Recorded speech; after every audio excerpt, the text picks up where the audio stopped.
Hi guys, my name is Tejas Gandhi from Sanmars Education. I welcome to all of you in our YouTube channel. Today we will learn the physics 1 in which we will discuss the static electricity part 1 in which first of all we will discuss the introduction.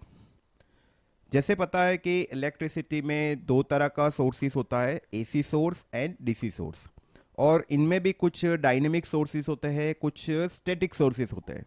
Static sources में जैसे battery है, cell है, तो ये जो sources है वहाँ से इलेक्ट्रिसिटी जनरेट होती है, और जो भी इक्विपमेंट या डिवाइसेस उसके एक्रॉस में कनेक्टेड है वो एक्टिवेट हो जाते हैं। ये एक्टिवेट तब होते हैं जब बैटरी या सेल या कोई भी डायनेमिक सोर्सेज में से जब करंट पास होता है, तो वो उसकी रेटिंग के अकॉर्डिंग वो डिवाइस एक्टिवेट हो जाता है, डिवाइस ऑन हो जाता है। ठीक है, जैसे बैटरी है, तो बैटरी एक स्टैटिक चार्ज सोर्स है, क्योंकि बैटरी केमिकल एनर्जी को इलेक्ट्रिकल एनर्जी में कन्वर्ट करता है, और उसके पॉजिटिव टर्मिनल में से करंट ट्रांसमिट होता है डिवाइस के अंदर, डिवाइस एक्टिवेट होगा, एक्टिवेट होने के बाद करंट फिर से बैटरी के नेगेटिव टर्मिनल में एंटर हो जाएगा। जैसे हमें पता है कि दो तरह का चार्जेस होता है, positive charge and negative charge. तो करंट ऑलवेज कहां से कहां फ्लो होता है, पॉजिटिव से नेगेटिव टर्मिनल, और इलेक्ट्रॉन जो होता है वो नेगेटिव टर्मिनल से पॉजिटिव टर्मिनल की तरफ मूव होता है। तो करंट और इलेक्ट्रॉन का डायरेक्शन ऑलवेज ऑपोजिट होता है। ठीक है, तो स्टैटिक इलेक्ट्रिसिटी क्या बताता है? Static electricity is produced by a static charge distribution. तो हमारा जो सोर्स है बैटरी, एक स्टैटिक चार्ज सोर्स है, उसमें कोई मूवेबल कंपोनेंट नहीं है, उस वजह से वो एक स्टैटिक चार्ज सोर्स है, जिसमें से एक स्टैटिक चार्ज डिस्ट्रीब्यूशन हो रहा है और डिवाइस को एक्टिवेट कर रहा है। Static electricity is defined as the force which makes the electron to move. जैसे मैंने बताया कि दो तरह का चार्जेस होता है, पॉजिटिव चार्ज और नेगेटिव चार्ज, और नेगेटिव चार्ज को हम क्या बोलते हैं? इलेक्ट्रॉन। पॉजिटिव चार्ज को बोलते हैं हम प्रोटॉन। तो जनरली इलेक्ट्रिसिटी में इलेक्ट्रॉन जो होता है वो अपनी आउटर मोस्ट ऑर्बिट या तो इनर ऑर्बिट्स में मूव होते रहते हैं, और जनरली वो अपनी खुद की काइनेटिक एनर्जी की वजह से वो अपनी ऑर्बिट या तो सेल के अंदर मूव होते हैं। जब उसको कोई पोटेंशियल एनर्जी, मतलब कोई एक्सटर्नल एनर्जी मिलती है, आइदर फ्रॉम इलेक्ट्रिसिटी और लाइट एनर्जी से, तो वो इलेक्ट्रॉन एक्साइट होते हैं और अपनी ऑर्बिट में से मूव हो जाते हैं। और जब इलेक्ट्रॉन वैलेंस बैंड, मतलब कि जब इलेक्ट्रॉन फ्री इलेक्ट्रॉन में कन्वर्ट हो जाते हैं, तब इलेक्ट्रॉन एक एंड से दूसरे एंड तक इजीली मूव हो जाते हैं, और तब जाके करंट सर्किट में मूव होता है। मतलब कि करंट तब फ्लो होता है जब इलेक्ट्रॉन का मूव होता है, और इलेक्ट्रॉन का जो मूवमेंट होता है वो मेनली डिपेंड करता है उसके एक्सटर्नल एनर्जी सोर्स के ऊपर। जितना एनर्जी सोर्स आप ज़्यादा दोगे, मतलब कि जितना वोल्टेज आप ज़्यादा दोगे, उतना इलेक्ट्रॉन ज़्यादा मूव होगा वन एंड से दूसरे एंड, और उसके अकॉर्डिंग करंट भी उस सर्किट के अंदर ज़्यादा मूव होगा। ठीक है, electricity always flows from higher to lower potential. जैसे हमें पता है कि हाइड्रो इलेक्ट्रिक पावर स्टेशन है या तो डैम है उसके अंदर, तो डैम जो होता है वहां से पानी लोअर लेवल की तरफ जाता है, क्योंकि जैसे नेचुरल फिनोमिनन है कि water always flow from higher to lower level, वैसे ही इलेक्ट्रिसिटी में है, current always flowing from higher to lower potential. Current कभी लोअर से हायर पोटेंशियल की तरफ मूव नहीं करता। जैसे सिंपल एग्जांपल है फॉल। सो फॉल जो होता है वो हायर लेवल से लोअर लेवल की तरफ वाटर आता है, वैसा ही इलेक्ट्रिसिटी का कंसेप्ट है कि करंट ऑलवेज हायर पोटेंशियल से लोअर पोटेंशियल की तरफ मूव करता है। बेस्ट एग्जांपल है लाइटनिंग। जैसे आपको पता है कि मॉनसून सीजन में लाइटनिंग, अलग अलग तरह का लाइटनिंग होता है। कभी स्काई के अंदर होता है, कभी दो क्लाउड के बीच होता है, कभी क्लाउड और एयर के बीच होता है, कभी क्लाउड और ग्राउंड के बीच होता है। तो ये सब जो चीज़ है वो डिपेंड करती है दो चार्ज पार्टिकल के ऊपर, एक पॉजिटिव और एक नेगेटिव। तो इस क्लाउड के अंदर भी कुछ ना कुछ, किसी क्लाउड के अंदर पॉजिटिव चार्ज पार्टिकल होता है, किसी क्लाउड के अंदर नेगेटिव चार्ज पार्टिकल होता है। एयर के अंदर भी बहुत सारे positive negative charge particle present होता है। इवन हमारा जो ग्राउंड लेवल है वो भी एक जीरो लेवल पोटेंशियल पर है। तो चार्ज जो भी लाइटनिंग होगी क्लाउड में से वो इजीली ग्राउंड पे स्ट्राइक हो सकती है। ठीक है, तो यहां पे आप देख सकते हो इस फिगर के अंदर कुछ क्लाउड के अंदर पॉजिटिव चार्ज पार्टिकल है, कहीं पे नेगेटिव चार्ज पार्टिकल है, उस वजह से अलग अलग तरह का लाइटनिंग जनरेट हो रहा है। तो यहां पे आप देख सकते हो कि लाइटनिंग क्लाउड टू क्लाउड के बीच जनरेट हो रही है। मतलब कि जो पॉजिटिव क्लाउड है, मतलब जो ये ऊपर वाला क्लाउड है, वो क्लाउड के अंदर पॉजिटिव चार्ज पार्टिकल है और नीचे वाले क्लाउड में नेगेटिव चार्ज पार्टिकल है। तो electricity easily move from top cloud to bottom cloud, so it is called as a cloud to cloud lightning. कभी कभी क्लाउड और एयर के बीच भी लाइटनिंग होती है, जैसे आपने देखा होगा मॉनसून में कि एयर के अंदर, स्काई के अंदर भी लाइटनिंग होती है। तो एयर के अंदर भी कुछ इस तरह का पार्टिकल्स होता है, नेगेटिव और पॉजिटिव चार्ज पार्टिकल की वजह से भी लाइटनिंग जनरेट होती है। और जो ग्राउंड पे होता है, क्योंकि ग्राउंड जीरो लेवल पोटेंशियल पर है, मतलब उसका पोटेंशियल कंपेयर टू क्लाउड के पोटेंशियल से कम है, तो डेफिनेटली क्लाउड की लाइटनिंग इलेक्ट्रिसिटी वो इजीली ग्राउंड पे आ सकती है, क्योंकि ग्राउंड लोअर पोटेंशियल पे है। Next, permittivity. जैसे इलेक्ट्रिसिटी में आपको पता है कि रेजिस्टिविटी होता है, मेटल है, इंसुलेटिंग मटेरियल है, अलग अलग मटेरियल, जैसे मेटल में कॉपर है, एल्यूमिनियम है, सिल्वर है, हर मटेरियल की रेजिस्टिविटी अलग अलग होती है। जिसकी रेजिस्टिविटी ज़्यादा वो करंट को ज़्यादा रेजिस्ट करेगा। ठीक है, इंसुलेटिंग मटेरियल में रेजिस्टिविटी ज़्यादा होती है, उस वजह से उसका रेजिस्टेंस ज़्यादा होता है। मेटल में रेजिस्टिविटी कम होती है, उस वजह से उसकी रेजिस्टिविटी कम होती है। तो उस वजह से जनरली किसी भी वायरिंग या तो इक्विपमेंट के अंदर हम मेटल यूज़ करते हैं, क्योंकि करंट इजीली फ्लो हो सके। पर परमिटिविटी क्या है? Permittivity is defined as the ease with which a dielectric material acting as a medium allows the electric flux to be established in it। जैसे हमें पता है कि दो पॉजिटिव चार्जेस और नेगेटिव चार्जेस, उन दो पॉजिटिव चार्ज मींस पॉजिटिव और नेगेटिव चार्ज के बीच एक डाइलेक्ट्रिक मीडिया यूज करते हैं, और ये डाइलेक्ट्रिक मीडिया अलग अलग तरह का इंसुलेटिंग मटेरियल होता है, जैसे एयर है, वुड है, पेपर है, प्लास्टिक है। इस तरह का डाइलेक्ट्रिक मटेरियल हम यूटिलाइज करते हैं।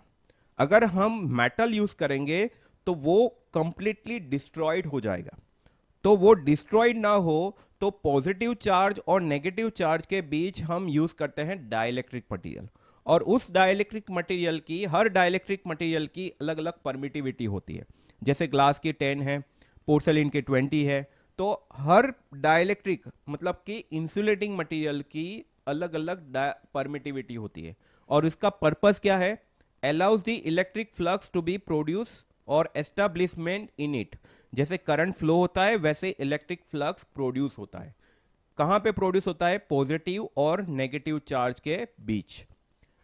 एब्सोल्यूट परमिटिविटी क्या होता है? Absolute permittivity is defined as the ratio of electric flux density to electric field intensity. It is symbol is epsilon, epsilon equal to D by E. जैसे मैंने बताया कि किसी भी इलेक्ट्रिसिटी के अंदर एक पॉजिटिव चार्ज पार्टिकल होता है, एक नेगेटिव चार्ज पार्टिकल होता है। यहां पे हमने देखा कि एक नेगेटिव प्लेट है, एक पॉजिटिव प्लेट है। अब परमिटिविटी की बात की है तो डाइलेक्ट्रिक मटेरियल का रोल क्या है, ये इस फिगर के अंदर हम देखेंगे कि पॉजिटिव और नेगेटिव प्लेट के बीच हमने एक डाइलेक्ट्रिक मटेरियल इंसर्ट किया है।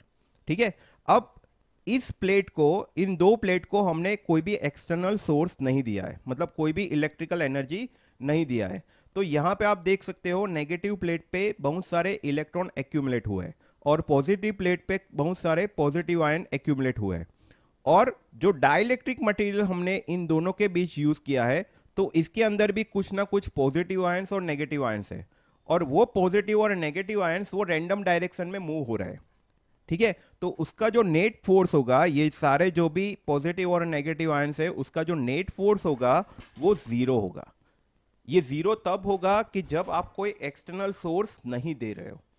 पर जैसे ही आप उसको एक्सटर्नली वोल्टेज दे रहे हो, मान लो 10 वोल्ट, 50 वोल्ट या 100 वोल्ट, तब जाके ये सारे चार्ज पार्टिकल एक्साइट हो जाएंगे, और जितने भी सारे रैंडम डायरेक्शन में हैं वो एक डायरेक्शन में अलाइन हो जाएंगे। मतलब यहां पे आप देख सकते हो कि नेगेटिव प्लेट पे नेगेटिव प्लेट के साथ जो पॉजिटिव आयंस है, डाइलेक्ट्रिक मटेरियल के जो पॉजिटिव आयन है वो अट्रैक्ट होंगे, और पॉजिटिव प्लेट के साथ जो नेगेटिव आयन है वो अट्रैक्ट होंगे। उस वजह से इलेक्ट्रिक फ्लक्स इजीली ट्रांसफर हो जाएगा, क्योंकि इस डाइलेक्ट्रिक मटेरियल की स्ट्रेंथ क्या हो जाएगी, कम हो जाएगी। उस वजह से ये जो अनपोलराइज मीडियम है वो पोलराइज मीडियम में कन्वर्ट हो जाएगा।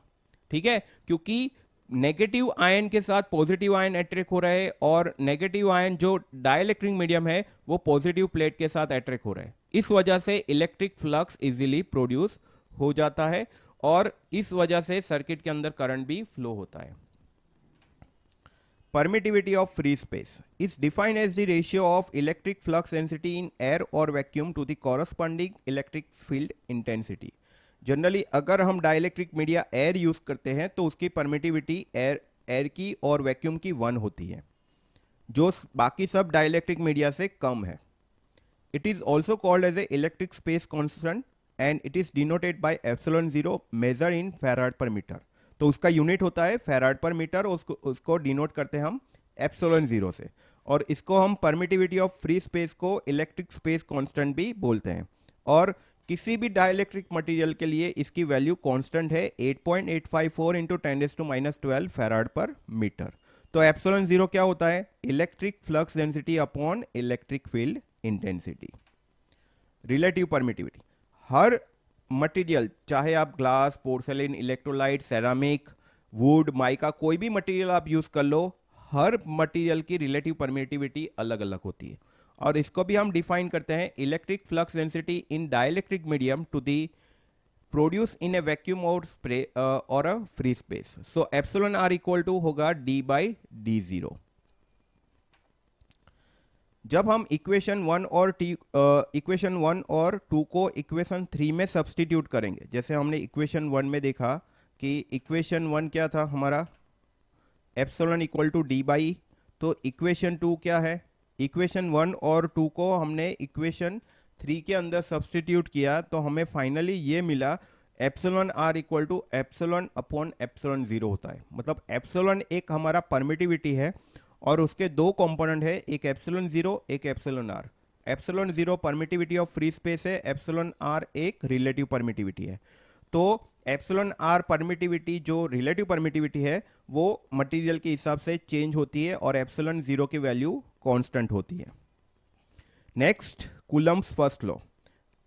जो भी लाइटनिंग के कंसेप्ट है ये इसी बेस पे है, कूलम्स लॉ के बेस पे। कूलम्स के दो लॉ है, first and second law. So first we will discuss the first law. It was discovered by Charles Augustin de Coulombs in 1785। ठीक है, तो ये कूलम्स ने 1785 में डिस्कवर किया था, और उसमें उसने फर्स्ट लॉ में मेंशन किया था कि if two electrical charge body, चाहे वो पॉजिटिव पॉजिटिव चार्ज हो, चाहे वो पॉजिटिव नेगेटिव चार्ज हो, या नेगेटिव नेगेटिव चार्ज बॉडी हो, जब भी दो चार्ज पार्टिकल अगर पॉजिटिव पॉजिटिव है या पॉजिटिव नेगेटिव है, तो उन दोनों के बीच या तो अट्रैक्शन या तो रिपल्सन टाइप फोर्स जनरेट होगा। मान लो कि पॉजिटिव पॉजिटिव है तो उसमें रिपल्सन टाइप फोर्स होगा, अगर पॉजिटिव नेगेटिव है तो उसमें अट्रैक्शन टाइप फोर्स क्रिएट होगा, मगर इलेक्ट्रोस्टैटिक फोर्स जनरेट होगा। जब भी दो चार्ज पार्टिकल आमने सामने होंगे, तब या तो फिर किसी एक चार्ज पार्टिकल के सराउंडिंग में कोई और चार्ज पार्टिकल है तो इलेक्ट्रोस्टैटिक फोर्स 100% जनरेट होगा, चाहे वो अट्रैक्शन टाइप हो या रिपल्सन टाइप हो। फर्स्ट लॉ क्या बताए कि like charge body repel to each other and unlike charge body attract to each other. इसका मतलब क्या है, लाइक चार्ज मतलब कि दोनों चार्ज पार्टिकल की पोलैरिटी सेम है, जैसे पॉजिटिव पॉजिटिव है या तो नेगेटिव नेगेटिव है। मान लो यहाँ पे Q1 Q2 दोनों की पोलैरिटी पॉजिटिव पॉजिटिव है तो दोनों रिपल होंगे, नेगेटिव नेगेटिव है तो भी रिपल होंगे। और डिसिमिलर चार्जेस का मतलब क्या होता है, अनलाइक चार्ज का मतलब क्या होता है कि दोनों की पोलैरिटी कैसी है, ऑपोजिट है।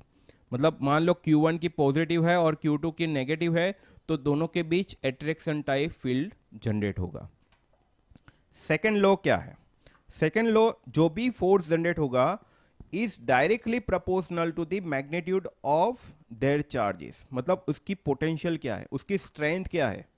जितनी स्ट्रेंथ इंक्रीज होगी उतना इलेक्ट्रोस्टैटिक फोर्स क्या होगा, इंक्रीज होगा, and inversely proportional to the square of distance between them. ठीक है, अगर डिस्टेंस आप इंक्रीज करते हो तो वो फोर्स डिक्रीज होगा, अगर डिस्टेंस कम करते हो तो फोर्स इंक्रीज होगा। ठीक है, hence according to Coulomb's law, Coulomb's second law, where F is the repulsion or attraction force between the two charge body, तो जैसे हमने सेकंड लॉ में देखा कि force directly proportional to the strength of charge body है, जैसे जैसे आप उसकी स्ट्रेंथ बढ़ाओगे मतलब कि उसका पोटेंशियल बढ़ाओगे उस हिसाब से फोर्स ज़्यादा जनरेट होगा। अगर डिस्टेंस का वेरिएशन कर रहे हो, इंक्रीज डिक्रीज कर रहे हो, तो उस हिसाब से ये फोर्स भी चेंज होगा। So force is directly proportional to Q1 Q2 upon d square. It's the final equation of the electrostatic force. But now we avoid this directly proportional sign, so we can write the F equal to K. K is known as a constant proportionality into Q1 Q2 upon d square. This is the equation number 1. So Q1 Q2 is the electrical charges, d is a distance between these two charge object, and K is a constant. जैसे हमने proportionality हटाने के लिए हमने क्या किया, के proportionality constant use किया, और ये डिपेंड करता है मीडियम के ऊपर, और इसकी वैल्यू कांस्टेंट है 1/4 पाई एप्सिलॉन 0 एप्सिलॉन आर। जब ये वैल्यू हमने इक्वेशन 1 के अंदर सब्सटीट्यूट की, के की वैल्यू जब इक्वेशन 1 के अंदर सब्सटीट्यूट की, तो फाइनल हमें फोर्स की इक्वेशन ये मिली Q1 Q2 upon 4 pi epsilon 0 epsilon r d square. So let's we discuss the epsilon 0। Epsilon 0 की वैल्यू यहाँ पे हमने सब्सटीट्यूट की, जैसे epsilon 0 permittivity of free space, हर डाइलेक्ट्रिक मटेरियल के लिए उसकी वैल्यू कांस्टेंट है, तो उसकी वैल्यू हमने यहाँ पे सब्सटीट्यूट की 8.854 इंटू 10⁻⁻12, तो हमें exact value 8.98 into 10⁹ Q1 Q2 epsilon r d square मिला, और अप्रोक्सीमेटली हम इसको 9 into 10⁹ Q1 Q2 upon epsilon r d square लेके चलते हैं। अगर आप कोई भी डाइलेक्ट्रिक मीडिया यूज करते हो, चाहे glass, would, paper, plastic, ceramic, कोई भी यूज करते हो, तो इस फोर्स की इक्वेशन रहेगी 9 into 10⁹ Q1 Q2 upon epsilon r d square. अगर एयर डाइलेक्ट्रिक मीडिया यूज करते हो, क्योंकि उसकी एप्सिलॉन आर की वैल्यू क्या है, रिलेटिव परमिटिविटी की वैल्यू क्या है 1, तो उस टाइम पे ये इक्वेशन हम यूज करेंगे। ठीक है, सो आई थिंक ये सेशन आपको अच्छी तरह से समझ में आया होगा। So thank you all of you.